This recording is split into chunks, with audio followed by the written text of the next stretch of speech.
Hi, this is Stalnaker with Hub Culture, and we're at Climate Week, NYC.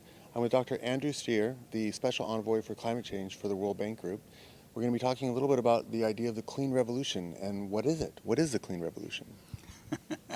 Well, there is a revolution out there. Last year, $500 billion was spent worldwide on clean energy. Half of that almost was in developing countries. More than 100 countries have now made commitments to move towards renewable energy. 90 countries have registered their intent with the UNFCCC. The problem is, it's nowhere near enough. If you add every country's goal for 2020, you find that we are way, way, way woefully short of moving towards the 2-degree limit to global warming that the world agreed to at Cancun. So we live in a world that is sort of good news, bad news. Amazing innovation, spectacular innovation, often led by the private sector, often in partnership with government. Sometimes cities are leading. Very, very exciting. The trick is now to take inspiration from those bright sparks, if you like, to learn from them and to scale them up, and to show that the old growth versus environmental sustainability dichotomy died a long time ago. So the World Bank is taking a really strong leadership role in the development of this clean revolution idea. What is the bank doing specifically to help drive these things in terms of initiatives? Where do you see it going over the next couple of years?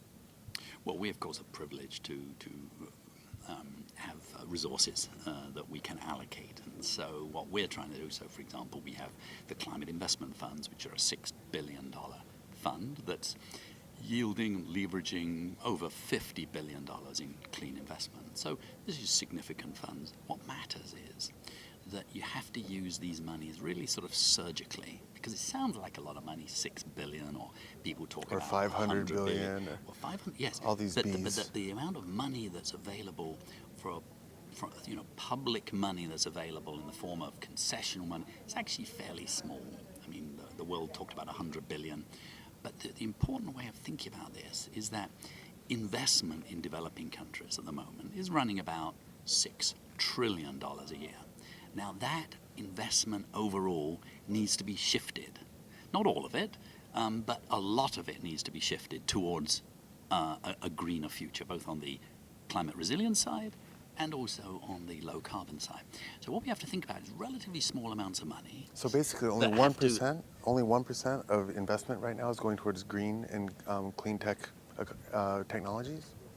You said 5 to 6 billion right now, and what I'm saying is that you have relatively small amounts of public money that need to leverage the much bigger amount of money. So it's a relatively small tail that needs to help wag a much bigger dog. Right. Now, it's not like the private sector can instruct, the public sector can instruct the private sector to do things it can't.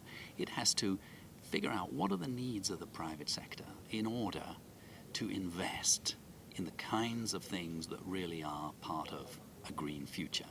Then ask, is it the climate externality that we're trying to cover with public funds? Is it some element of risk?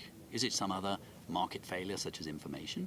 And we need to be really smart about using these relatively modest amounts of public money in order to drive this green revolution. So that's why we're so excited about this, because quite frankly, we all have a great deal to learn. We're all on the steep part of the learning curve. Anybody who says they know how to do it, clearly isn't part of the game, because in many ways we're designing the racing car as we're going around the track